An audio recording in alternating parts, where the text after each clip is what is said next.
تو اب یہ جو انکوائری کرنا چاہتے ہیں ایف آئی اے، میں صرف سوال یہ پوچھتا ہوں کہ پہلے تو مجھے یہ بتائیں، مجھے بلا تو لیا آپ نے انکوائری کے لیے، لیکن مجھے یہی نہیں پتا کہ میرے سے کس چیز کی انکوائری کرنی چاہتے ہیں آپ، تاکہ میں تیاری کر کے آؤں۔ لیکن میں ایف آئی اے کو بھی یہ کہنا چاہتا ہوں کہ یہ آپ کے پے گریڈ سے زیادہ اوپر بات ہے۔ آپ کے رانا ثناء اللہ جو انٹیریئر منسٹر ہے، جو آپ کے اوپر ہے، وہ تو کہہ بیٹھا کہ عمران خان کو جیل میں ڈالنا ہے۔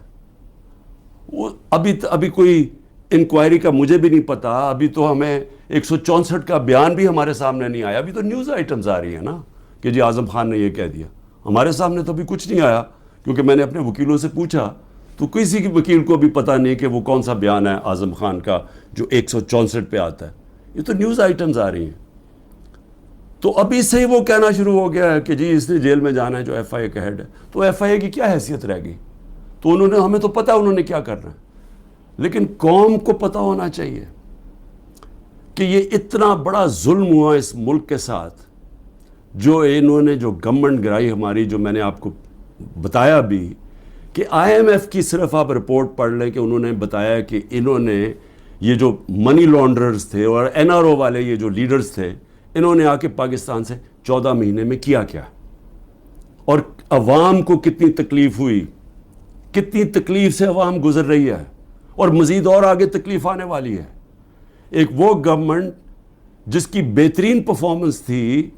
اور وہ صرف اور صرف، اب ضرورت نہیں ہے، آپ آئی ایم ایف کا ہی پڑھ لیں نا، آئی ایم ایف تو ہمارے نیچے نہیں ہے، اکنامک سروے پڑھ لیں جو کہ انہوں نے شائع کیا، تو وہ تو اب واضح ہے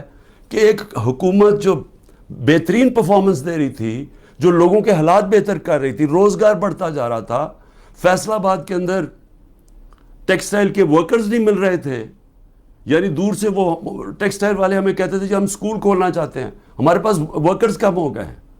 جو ہماری سب سے بڑی ایکسپورٹ ہے ٹیکسٹائلز کی۔ تو ادھر سے وہ گرتے گرتے آج یہاں پہنچ گئے ہیں کہ سکریپ میں بیچی جا رہی ہے مشینری اب، اور یہ جو اب مزید اور مہنگائی آ رہی ہے، ذرا پوچھیں تو صحیح کہ جو بے روزگاری بڑھتی جا رہی ہے، پوچھیں لوگوں کے ساتھ گزارا ہوتا کیسے ہے، کون ذمہ دار ہے اس کا؟ یہ سائفر کے اوپر جب تحقیقات ہوں گی تو پتہ چلے گا کہ کتنی بڑی سازش ہوئی ہے۔ تو میں تو چاہتا ہوں کہ ایک صحیح معنی میں اس کے اوپر انکوائری ہو، میں تو تب بھی کوشش کر رہا تھا، لیکن تب تو ہونے نہیں دی، تو اللہ کرے کہ اس میں سے ہی کچھ چیز نکلائے، لیکن یہ ایف آئی اے نہیں کر سکتی کہ وہ تو کنٹرولڈ ہے انہی لوگوں سے جو انہوں نے فائدہ اٹھایا یہ سازش سے۔ دوسری چیز ہے، اب دو اور میرے اوپر نیب کے کیسز ہیں، ایک ہے القادر۔ اب القادر کے اوپر میں آپ کو بتا ہی چکا ہوں کہ وہ کیس یہ ہے کہ عمران خان نے ملک ریاض کو فائدہ دلوایا کیونکہ اس نے اس سے پہلے القادر یونیورسٹی بنائی تھی، اور القادر یونیورسٹی کیا ہے؟ چیریٹی کی یونیورسٹی۔ چیریٹی کا مطلب یہ کہ سیرت نبی کے اوپر جو ہمارا جو آئیڈیا ہے کہ لوگ لیڈرز نکلیں نبی صلی اللہ علیہ وسلم کی سیرت کے اوپر چل کے، جو دنیا کے سب سے بڑے لیڈر تھے، اس کے اوپر ایک بیس کیا کہ کوشش کی کہ اس ملک کے اندر سمجھ تو آئے، اور پھر صوفیزم، اتنے زیادہ لوگ بڑے بڑے ہمارے صوفی جو لیڈرز تھے، لیڈرز میں کہوں گا، ان کے بہت بڑے لوگ آج بھی عرس پہ لاکھوں لوگ آتے ہیں،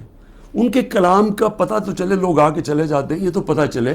کہ وہ پیغام کیا دینے آئے تھے۔ تو ایک تو یہ، اور پھر دوسری ٹیکنالوجی۔ یہ مقصد تھا، اور سارے آج القادر میں مفت پڑھ رہے ہیں، سارے غریب گھرانوں کے ہیں، اور وہ یونیورسٹی چل رہی ہے، اور وہ پیسہ جو ہے وہ وہاں لگا ہوا ہے۔ اس میں عمران خان کا کیا ذاتی فائدہ ہے؟ اس میں مجھے یہ سمجھا دیں کہ مجھے کدھر سے فائنینشیل بینیفٹ ہوا ہے؟ یعنی اگر پوچھنا ہے فائنینشیل بینیفٹ، تو دیکھیں کہ ملک ریاض نے بلاول ہاؤس بنایا یہاں لاہور کے اندر، ذرا دیکھیں کتنے اربوں روپے کا بنا ہے۔ وہ دیکھ لیں کہ جو لنڈن کے اندر جو ملک ریاض کا 190 ملین پاؤنڈ آیا، جو آج سپریم کورٹ میں پڑا ہوا ہے، تو اس میں سے 50 ملین پاؤنڈ انہوں نے گھر خریدا ہے لنڈن میں حسن شریف سے، نواز شریف کے بیٹے سے۔